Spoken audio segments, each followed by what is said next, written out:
Section 1. The opening salvo. The Steele Dossier and the Moscow Tower. The question hung in the air, a shadow stretching across the 2016 American election. Was Donald Trump secretly working with Russia? The whisper began as a murmur among intelligence circles, then erupted into a full-blown political storm. This essay will not offer a simple yes or no. Instead, it will meticulously trace the web of claims and facts. It will examine the evidence, the official investigations, the powerful forces that shape the public narrative.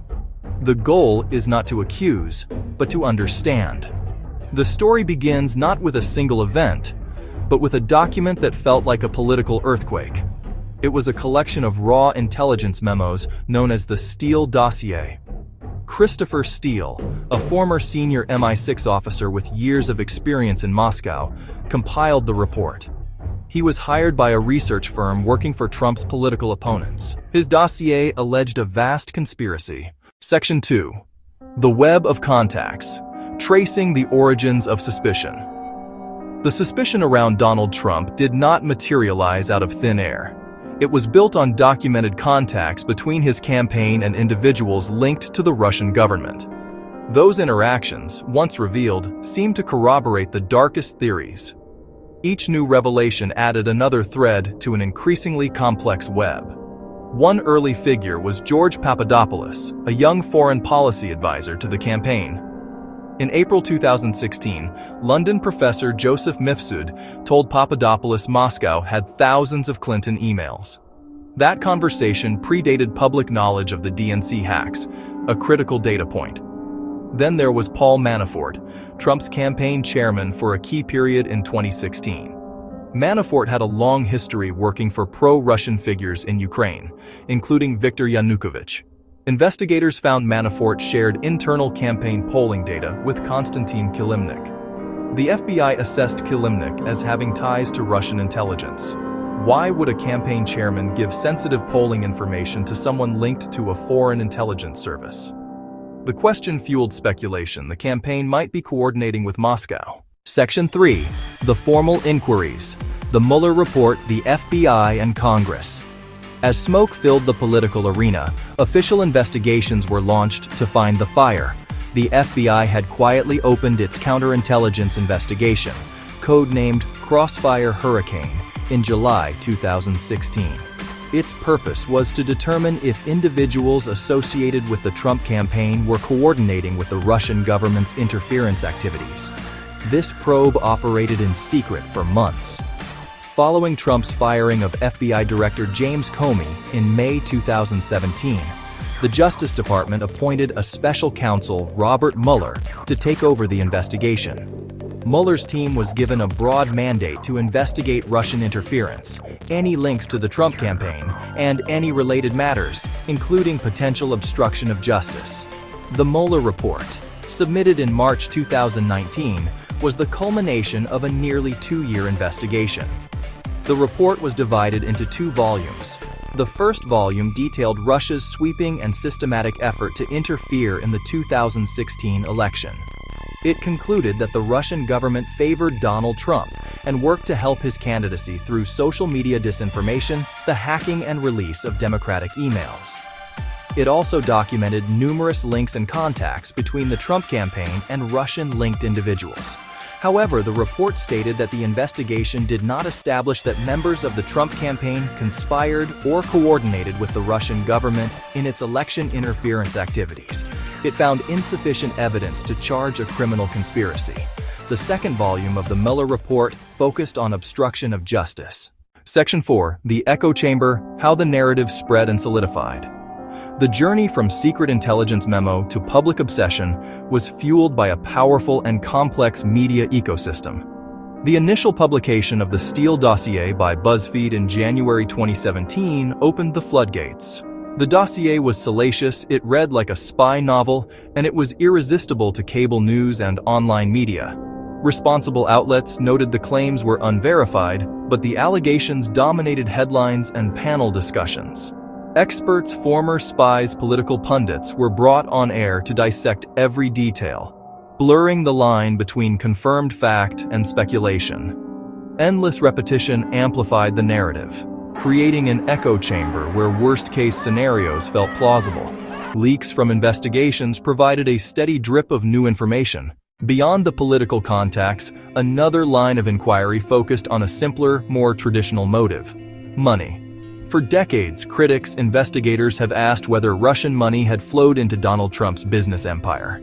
Trump's long history of bankruptcies and his reliance on cash-heavy real estate deals made his businesses a potential target for money launderers. As his son, Eric Trump, reportedly said in 2014, "We have all the funding we need out of Russia." A 2017 Reuters investigation found at least 63 individuals with Russian passports or addresses bought at least $98.4 million in Trump-branded towers in southern Florida. Many purchases were made through shell companies, obscuring the true owners. While buying real estate is not a crime, the high volume of cash purchases by anonymous entities from a country known for capital flight and money laundering raised red flags. Deutsche Bank was Trump's primary lender after others balked. It has been fined billions for a role in a Russian money laundering scheme. Congress subpoenaed records to see if loans were backed by Russian entities. Legal battles delayed a full public accounting. Despite intense scrutiny, no public investigation produced a smoking gun. The Mueller report did not focus extensively on his personal finances. Congressional committees sought his tax returns for years, but the returns have not shown a direct financial link to the Russian state. Trump's businesses benefited from Russian capital, and his organization pursued a lucrative Moscow deal while he ran for president. Whether that created obligation or leverage remains inference, not direct proof. Perhaps the most dramatic claim is the theory that Donald Trump was a long-term intelligence asset cultivated by Soviet and later Russian services, set in motion as far back as the 1980s. Proponents cite his 1987 Moscow visit and subsequent foreign policy ads as early signs. But the evidence is circumstantial and unproven. After years of investigations, leaks, and breathless reporting, it is essential to take a clear-eyed look at the ledger. What do we know for certain? What has been disproven, and what remains shrouded in mystery? The verified facts are stark and consequential. The U.S. intelligence community and the Mueller report unanimously concluded that the Russian government engaged in a multifaceted campaign to interfere in the 2016 election. This was not a hoax.